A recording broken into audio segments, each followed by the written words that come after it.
আমার হাতের বানানো আচার যে খেয়েছে তাই কিন্তু একদম আচারের লোভে পড়ে গেছে। আর আমি যেভাবে আচার বানাই সেই আচারটা ফ্রিজে না রেখেও সারা বছরই খাওয়া যায়। ঘরে থাকা কয়েকটা উপকরণ দিয়ে আচারটা হবে দেখতে লোভনীয় আর খেতেও হবে অনেক মজা। আসসালামু আলাইকুম আমার প্রিয় ভাই বোনেরা, সকলে কেমন আছেন? আমি হচ্ছে আপনাদের নাটোরের বোন, আর এই তো চলে আসলাম অনেকগুলো জলপাই নিয়ে আচার বানাবো। এখানে আছে 3 কেজি জলপাই। আমি আগের দিন বিকেলবেলা বাজার থেকে এই 3 কেজি জলপাই আনাইছিলাম। এই পুরো জলপাই দিয়ে আজকের আচারটা বানাবো, সেই জন্যই জলপাইগুলোকে ভালো করে ধুয়ে নেব। আচার পছন্দ করেন না এমন কোনো মানুষ নেই, ছোট বড় সবাই কিন্তু আচার খেতে খুব পছন্দ করে। তবে অনেকেই কিন্তু ঝামেলা মনে করেন যে আচার বানানো মনে হয় অনেকটাই ঝামেলা। তবে আমি যেভাবে আচার বানাই এতে কিন্তু ঝামেলা নেই, কিন্তু খেতে হবে অনেক মজা। আর আপনার আচার খেয়ে সবাই অনেক বেশি প্রশংসা করবে আপনার। আমার বাড়িতে সব সময় সারা বছরই আচার থাকে, অনেক রকম আচার। যখন যে সময়ে যে জিনিসটা পাওয়া যায় সেটা দিয়েই আমি আচার বানিয়ে ঘরে রাখি। আমি যতই আচার বানাই ওরা তারপরেও খেয়ে নেয়, বেশি দিন ঘরে রাখতেই দেয় না। আমার বিয়ের আগে আমি কখনোই আচার বানানো দেখিও নাই বা আচার বানাতে পারতাম না। পরে আমার যখন বিয়ে হয় আমার শাশুড়ি অনেক ভালো আচার বানাতো, তার থেকে আমার আচার বানানো শেখা। আমার শাশুড়িও সব রকম আচার সব সময় বানিয়ে ঘরে রাখতো, আর এই তো ছেলে বউয়েরা সেটা খুব তৃপ্তি করে খেত। আচারের মশলা হিসাবে এখানে নিয়েছি পাঁচফোড়ন, ধনিয়া, জিরা ও তেজপাতা, রসুন, শুকনা মরিচ, লবণ, হলুদ, সরিষার তেল, খেজুরের গুড় আর হচ্ছে ভিনেগার। আমার ঘরে যেহেতু খেজুরের গুড় ছিল সেই জন্যই খেজুরের গুড় দিয়ে আজকের আচারটা তৈরি করব।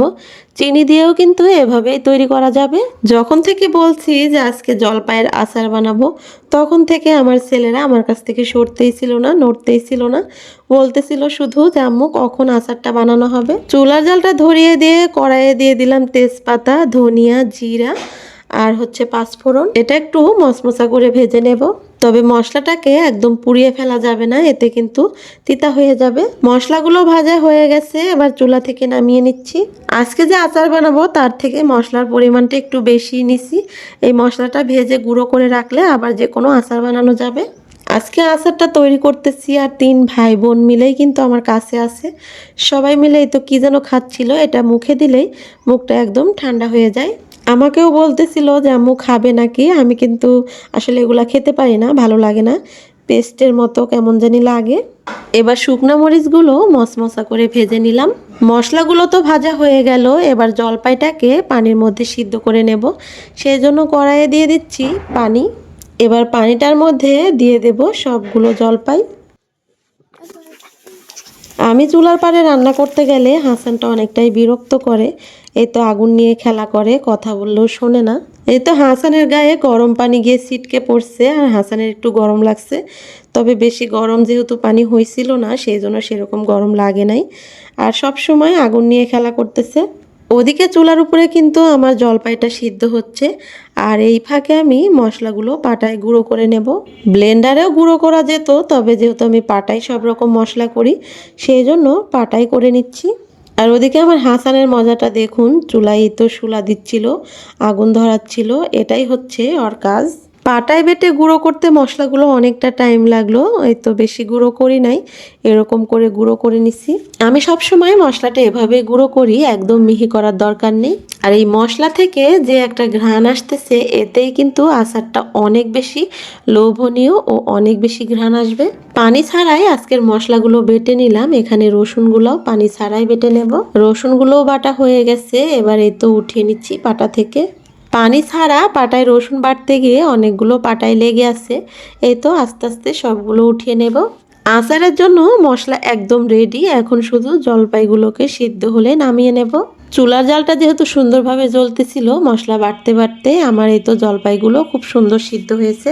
এবার পানির মধ্যে থেকে উঠিয়ে নিয়ে আমি ঝাঁকাতে রাখতেছি যেন পানিগুলো ঝরে যায়।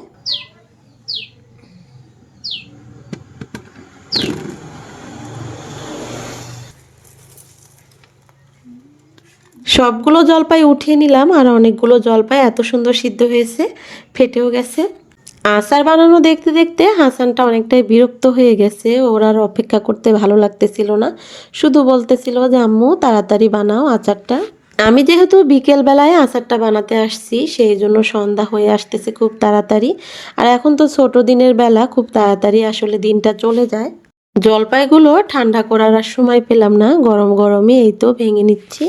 মাটির গ্লাসের তলা দিয়ে জলপাইগুলোকে ভেঙে নিচ্ছি। আমার হাসানটা বসে থাকতে থাকতে এতটাই বিরক্ত হয়ে গেছে, এটা খেতেই শুরু করে দিছে। সিদ্ধ করা জলপাই খেতে ওর কাছে ভালো লাগতেছিল, আমি ভাঙতেছিলাম আর বসে থেকে ও উঠিয়ে নিয়ে খাচ্ছিল। সবগুলো জলপাইকে ভালো করে ভেঙে নিলাম। এবার কড়াইয়ে দিয়ে দিলাম তেল, তেলের মধ্যে দিয়ে দিচ্ছি রসুন বাটা। সরিষার তেলের মধ্যে একটু ভালো করে রসুনটাকে ভেজে নেব। তারপরে সিদ্ধ করে ভেঙে রাখা সব জলপাইগুলোকে কড়াইয়ের মধ্যে দিয়ে দিচ্ছি। এদিকে আমার সোনা পাখিটা কি সুন্দর করে দেখতেছে যে ওর আম্মু কিভাবে আচারটা বানাচ্ছিল। আমার হাসানের অনেক বেশি জেদ, রাগ, তারপরে অনেক যখন বিরক্ত করে তখন আমি এমনিতে কান্না করি আর অনেক কান্না করে বলি যে আমি হাসান অনেক বেশি কষ্ট পাইছি। তখন কিন্তু হাসান আমাকে অনেকটা আদর করে, চুমা দেয়, বলে আম্মু তুমি আর কান্না করো না, আমি ভালো হয়ে যাব, তোমাকে আর মারবো না, এটা ওটা বলে অনেকটাই বুঝ দেয়। হাসানের এই ছোট ছোট বিষয়গুলোই আমার কাছে অনেক বেশি ভালো লাগে। আর এই তো আমি দিয়ে দিলাম এর মধ্যে লবণ, হলুদ। এখন শুধু অনেকটা সময় নিয়ে নাড়াচাড়া করতে হবে, একদম ভাজা ভাজা করতে হবে। এদিকে আচারটা বানাতে বানাতে একদম সন্ধ্যা হয়ে গেছে, অন্ধকার হয়ে গেছে চারিদিকে। জলপাইটা অনেকটা সময় ধরে নাড়াচাড়া করলাম। এরপরে দিয়ে দিচ্ছি 2 চামচের মতো ভিনেগার। এই ভিনেগারটা দেওয়ার কারণেই কিন্তু আচারটা নষ্ট হবে না। জলপাইগুলোকে অনেক অনেক সময় ধরে নাড়াচাড়া করতে হবে, আস্তে আস্তে ভাজতে হবে। অনেকটা সময় ধরে ভাজার পরে এবার দিয়ে দেব খেজুরের গুড়। এই খেজুরের গুড়গুলো গতবারের এখনো অনেক বেশি ভালো আছে আর একদম দানা ধরে গেছে। খেজুরের গুড় দিয়ে বানানো যে কোনো খাবারই খেতে ভালো লাগে, আর আচার বানালেও অনেক বেশি মজা লাগে খেতে। যে কোনো আচারই একটু সময় নিয়ে নাড়াচাড়া করে বানাতে হয়, তাহলে অনেক দিন ভালো থাকে। যে কোনো আচারে লবণের পরিমাণটা একটু বেশি দেওয়া লাগে, আর লবণ কম হলে কিন্তু আচারটা নষ্ট হয়ে যায়। গুড়টা গলতে শুরু করেছে আর এই তো দেখুন এদিকে একদম অন্ধকার হয়ে গেছে।